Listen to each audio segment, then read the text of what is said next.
হিংসা দেশ। ঠিক কিনা বলেন? কাক কালো, কুকিল কালো, কালো মাথার কেশ, এর চাইতে বেশি কালো মনের হিংসা লেশ। নিম তিতা, নিন্দা তিতা, আরো তিতা ঘর, এর চাইতে বেশি তিতা 203 ঘর। ঠিক কিনা বলেন? আমার ভাইরা, এবার আল্লাহর নবীজি বলতেছেন আবু জেহেলের দরবারে এই সংসদ ভবনে কে পারবে মহান আল্লাহ পাকের শ্রেষ্ঠ কোরআনে কারীম তেলাওয়াত করতে? সুবহানাল্লাহ কইবেন না? নবীজি ডিক্লেয়ার দিয়েছে, সাহাবীরা গুলি দাঁড়ায় দাঁড়ায় বসে বসে তামসা দেখবো। আর আওয়াজ করে বলেন বসে বসে তামসা দেখবো। সাহাবায়ে কেরামদের মধ্যে একজন সাহাবী দাঁড়ায় গেলেন, যার নাম হলো আব্দুল্লাহ ইবনে মাসউদ রাদিয়াল্লাহু আনহু। জোরে জোরে বলেন না সুবহানাল্লাহ। ছোট্ট একজন খাটো পেটে সাহাবী যখন দাঁড়িয়ে গেলেন, সাহাবায়ে কেরাম আব্দুল্লাহ ইবনে মাসউদ রাদিয়াল্লাহু আনহুর এই চেহারা আর ছোট্ট ছোট্ট পা গুলি দেখে অন্যান্য সাহাবীরা হাসে। আমার নবীজি কয়, ও আমার সাহাবীরা, আব্দুল্লাহ ইবনে মাসউদের ছোট্ট ছোট্ট পা দেখে তোমরা হাসাহাসি করতেছো? তোমরা কি জানো আব্দুল্লাহ ইবনে মাসউদ রাদিয়াল্লাহুর পা হবে কিয়ামতের দিন উহুদ পাহাড়ের চাইতেও আরো বিশাল বড়। আরো জোরে বলেন সুবহানাল্লাহ। পড়েন লা ইলাহা ইল্লাল্লাহ, লা ইলাহা, জোরে জোরে লা ইলাহা,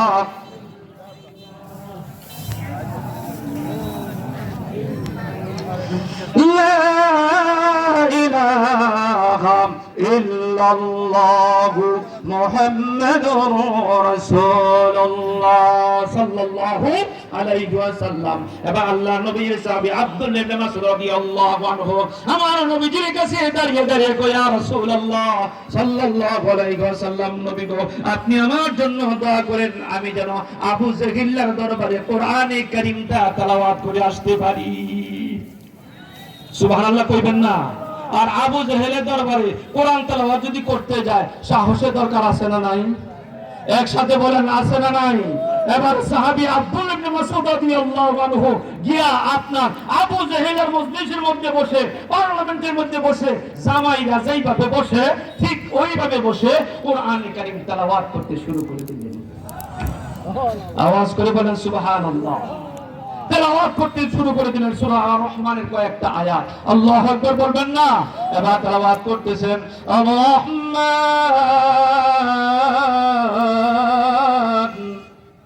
আল্লামাল কুরআন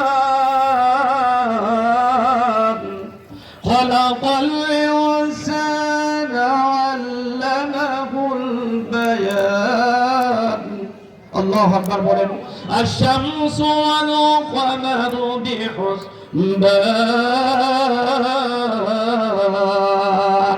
আবু জেহেল, আবু সুফিয়ান, সাইবা, উতবা একজনের চেয়ে আরেকজনের দিকে তাকায় কয়, সর্বনাশ, এটি মুসলমানের গ্রন্থ, আল্লাহ পাকের শ্রেষ্ঠ কিতাব, লা শাক্কা ফীহি, এটি বিন্দু পরিমাণ সন্দেহের কারণ নাই। সুবহানাল্লাহ কইবেন না? বিন্দু পরিমাণ কোনো সন্দেহের কারণ নাই। এরপরে যখন কোরআনে কারীম তেলাওয়াত করতেছে, তেলাওয়াত যখন শুরু করে দিল, হঠাৎ করে আবু জেহেল অন্য কাফেরদেরকে কয়, আমার শক্ত হাতের মোজা নিয়ে আন। কথা কয় কি কয়? আমার শক্ত হাতের মোজা আন। মোজা যখন পরিধান করছে, পরিধান করে আব্দুল্লাহ ইবনে মাসউদের কানের মধ্যে এত জোরে চপটাঘাত করছে, কান ফেটে গাল ফেটে রক্ত বের হতে লাগলো। আর আবু জেহেল এই মেসেজটা দিয়া দিল, কি মেসেজটা জানেননি? এই মেসেজটা দিয়া দিল, বলে আব্দুল্লাহর ছেলে মুহাম্মদ যে তোমাদের ধর্মীয় নেতা আছে, এই নেতাকে রক্ত মাখা অবস্থায় গিয়া দেখাও, আর নইলে তুমি দুনিয়া থেকে বিদায় করে দিতাম। এই রক্ত মাখা অবস্থায় গিয়া দেখাও, দেখিয়ে আমাদেরকে কি করে। সুবহানাল্লাহ কইতেন না?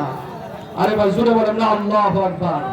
এবার আব্দুল্লাহ ইবনে মাসউদ রাদিয়াল্লাহু আনহু এই রক্ত মাখা অবস্থায় আমার নবীজির কাছে যখন আসলেন, আমার নবীজি আব্দুল্লাহ ইবনে মাসউদের এই অবস্থা দেখে আমার নবীজির চোখেও পানি, আব্দুল্লাহ ইবনে মাসউদের চোখেও পানি। হঠাৎ করে দেখা যায় জিবরাইল আসার ঘন্টা। সুবহানাল্লাহ বাড়ি দিয়া আরে ভাই জুড়ে বলেন না সুবহানাল্লাহ, জুড়ে বলেন আল্লাহু আকবার, আল্লাহু আকবার। দেখা গেল জিবরাইল আসার ঘন্টা, হঠাৎ করে কই জিবরাইল আসে গেছে এই মুহূর্তে, কারণটা কি? এবার জিবরাইল আয়েশা দুইজনের মাঝে একটু মুস্কি হাসি দিছে। সুবহানাল্লাহ কইতেন না? মুস্কি একটু হাসি দেয়। আমার নবীজি কয় জিবরাইল, এই জিবরাইল, আমার সাহাবী আব্দুল্লাহ ইবনে মাসউদ কান্দে আর আমিও কান্দি, আর দুইজনের পাক দিয়া তুমি হাসটা করে, কারণটা কি? এবার জিবরাইল কয় ইয়া রাসূলুল্লাহ সাল্লাল্লাহু আলাইহি ওয়াসাল্লাম, নবী গো হাসার কারণটা হলো আল্লাহ পাক আমাকে একটা ব্রেকিং নিউজ দিছে, একটা তাজা খবর দিছে, এই খবরটা যেন আপনার কাছে পৌঁছায় দেই। আমার নবীজি কয় কি খবরটা?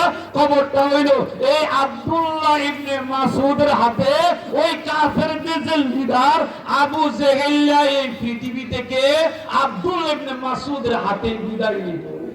সুবহানাল্লাহ। আর জোরে কোন? দেখা গেল পরবর্তীতে এই বদরের প্রান্তরে যুদ্ধের ময়দানে যেটা বলতেছিলাম, ছোট্ট সেই মাসুম দুটি বাচ্চা আমার রাহমাতুল লিল আলামিন যখন পারলেন যুদ্ধের ময়দানে, এবার আব্দুর রহমান ইবনে আউফের কাছে যখন দাঁড়িয়ে গেলেন, তখন দুইজন সাহাবী বলতেছেন ইয়া রাসূলুল্লাহ সাল্লাল্লাহু আলাইহি ওয়াসাল্লাম, নবী গো ও আব্দুর রহমান ইবনে আউফ আমাদের চাচা, একটু আবু জেহেলরে দেখায় দেন, এই মুহূর্তে আবু জেহেলরে এই পৃথিবী থেকে আমরা বিদায় করে দিব। জোরে জোরে বলেন না আল্লাহু আকবার, আল্লাহু আকবার, আর জোরে বলেন আল্লাহু আকবার, আল্লাহু আকবার। যুদ্ধের ময়দানে করতে গিয়া এক পর্যায়ে দেখা গেছে আবু জেহেল বিরাট বড় ঘোড়া শহরের উপরে সওয়ার হয়ে যখন আসতেছে, এবার ছোট্ট মুআজ এবং মুআবিজ ওই চাচা ও আব্দুর রহমান ইবনে আউফ আবু জেহেলের দেখায় দেন। ওই তো দেখা যায় আবু জেহেল আসতেছে, কিন্তু অনেক লম্বা থাকার কারণে, উঁচা থাকার কারণে আপনার দুইজন সাহাবী নাগার পায় না। একজন সাহাবী কো ভাই এক আমসা দেখতে হইতো না, তুমি ঘোড়ার মধ্যে একটা মারো আর আমি আবু জেহেলের পায়ের মধ্যে একটা মারি। আল্লাহু আকবার বলবেন না? তো তুমি ঘোড়ার পায়ের মধ্যে একটা মারো আর আমি আবু জেহেলের পায়ের মধ্যে একটা মারি। মিনিটের ভিতরে মারতেই আপনার এই জমিনের মধ্যে পড়ে গেল। আর যাই কই সুবহানাল্লাহ কইবেন না? যারা ঈমান ওয়ালা হয়ে যায় আল্লাহ পাক তাদের সাহায্যকারী হয়ে যায়। সুবহানাল্লাহ কোন? আর জোরে কোন সুবহানাল্লাহ।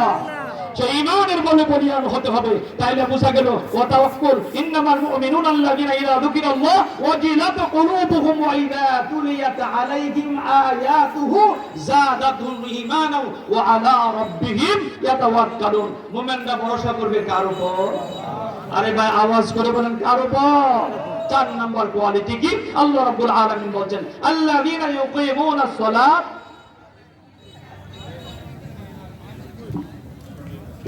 আমি তিনটা কোয়ালিটি সম্পর্কে আলোচনা করেছি। আরেকটা কোয়ালিটি হলো আল্লাযীনা ইউকিমুনাস সালাত, একজন মুমিন নামাজ আদায় করবে কয় ওয়াক্ত? জোরে বলা লাগবে। কয় ওয়াক্ত নামাজ আদায় করবে? না শুধু জুমার দিন? কথা কয় না। শুধু জুমার দিন নামাজ পড়লেই হবে?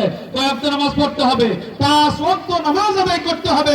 আজকের এই আলোচনার বিষয় থেকে, আজকের এই কোরআনের মাহফিল থেকে আমরা ইনশাআল্লাহ 5 ওয়াক্ত নামাজ আদায় করব। রাজি আছি? আরে ভাই জোরে বলেন সবাই রাজি? আল্লাহ পাক যেন কবুল করে নেন, বলেন আমিন। আরো জোরে বলেন আমিন। আল্লাযীনা ইউকিমুনাস সালাতা ওয়া মিম্মা রাযাকনাহুম ইউনফিকুন। 5 নম্বর মুমিনের বৈশিষ্ট্য, 5 নম্বর সিফাত হলো একজন মুমিন আল্লাহর রাস্তায় সৎ পথে দান করবে। সুবহানাল্লাহ কয় না? কোন পথে দান করবেন? না গানের আসরের মধ্যে? কোন পথে? ওয়াজ মাহফিলের মধ্যে, মসজিদের মধ্যে।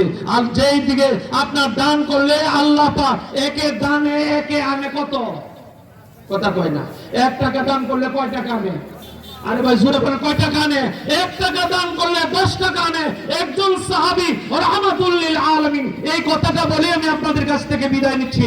একজন সাহাবী রাহমাতুল লিল আলামিন বিশ্বনবী জনাব মুহাম্মদ রাসূলুল্লাহ সাল্লাল্লাহু আলাইহি ওয়াসাল্লামের কাছে এসে বলতেছেন ইয়া রাসূলুল্লাহ সাল্লাল্লাহু আলাইহি ওয়াসাল্লাম, নবী গো আপনি আমাকে এই মুহূর্তে কিছু সাহায্য এবং সহযোগিতা করেন। কথা বোঝা যায়? তখন রাহমাতুল লিল আলামিন বলতেছেন যে সময় তুমি আইছো আমার কাছে, এই সময় আমার একদম এমটি পকেট, হাত খালি, 1 টাকাও নাই তোমাকে দেওয়ার মতো। তবে আমি তোমাকে তো ফেরত দিচ্ছি না, যেহেতু আমি রাহমাতুল লিল। আরে ভাই সুবহানাল্লাহ কইবেন না? যেহেতু আমার নবীজি রাহমাতুল লিল আলামিন, এবার আমার নবীজি কয় তুমি একটা কাজ করো, আমার একজন সাহাবী আছে যার নাম হলো হযরত উসমান গনি রাদিয়াল্লাহু আনহু। সুবহানাল্লাহ বলবেন না? সবসময় আল্লাহ নবীর কাছে গিয়ে বলতেন, ইয়া রাসূলুল্লাহ সাল্লাল্লাহু আলাইহি ওয়াসাল্লাম, নবী গো আপনি আমার জন্য একটু দোয়া করেন, আল্লাহ যেন আমার সম্পদটা কমায়া দেন। সুবহানাল্লাহ কয় না? আচ্ছা, এমন লোক আমাদের কিশোরগঞ্জে কেন, সারা বাংলাদেশে খুঁজা পাবেন যে গিয়া কইব যে আমার সম্পদ কমায়া দেন, এমন একটা দোয়া করেন। বরং সবাই কইব যে আমার সম্পদটা কেমনে বাড়বে এই দোয়াটা হুজুর করেন। ঠিক কিনা বলেন? রাহমাতুল লিল আলামিন পাঠাইছে হযরত উসমান রাদিয়াল্লাহু আনহু কাছে লোকটাকে যখন উসমান রাদিয়াল্লাহু আনহু কাছে পাঠাইছে কিছু সাহায্য সহযোগিতা করার জন্য, ভালো করে শুনেন। যাওয়ার পর গিয়া দেখে হযরত উসমান গনি রাদিয়াল্লাহু আনহু কিছু খাবার গুডাউনের মধ্যে রাখছে। কই রাখছে? কথা কয় না। গুডাউনের মধ্যে কিছু খাবার রাখছে, আর ওই গুডাউন থেকে কিছু খাবার পিপিলিকা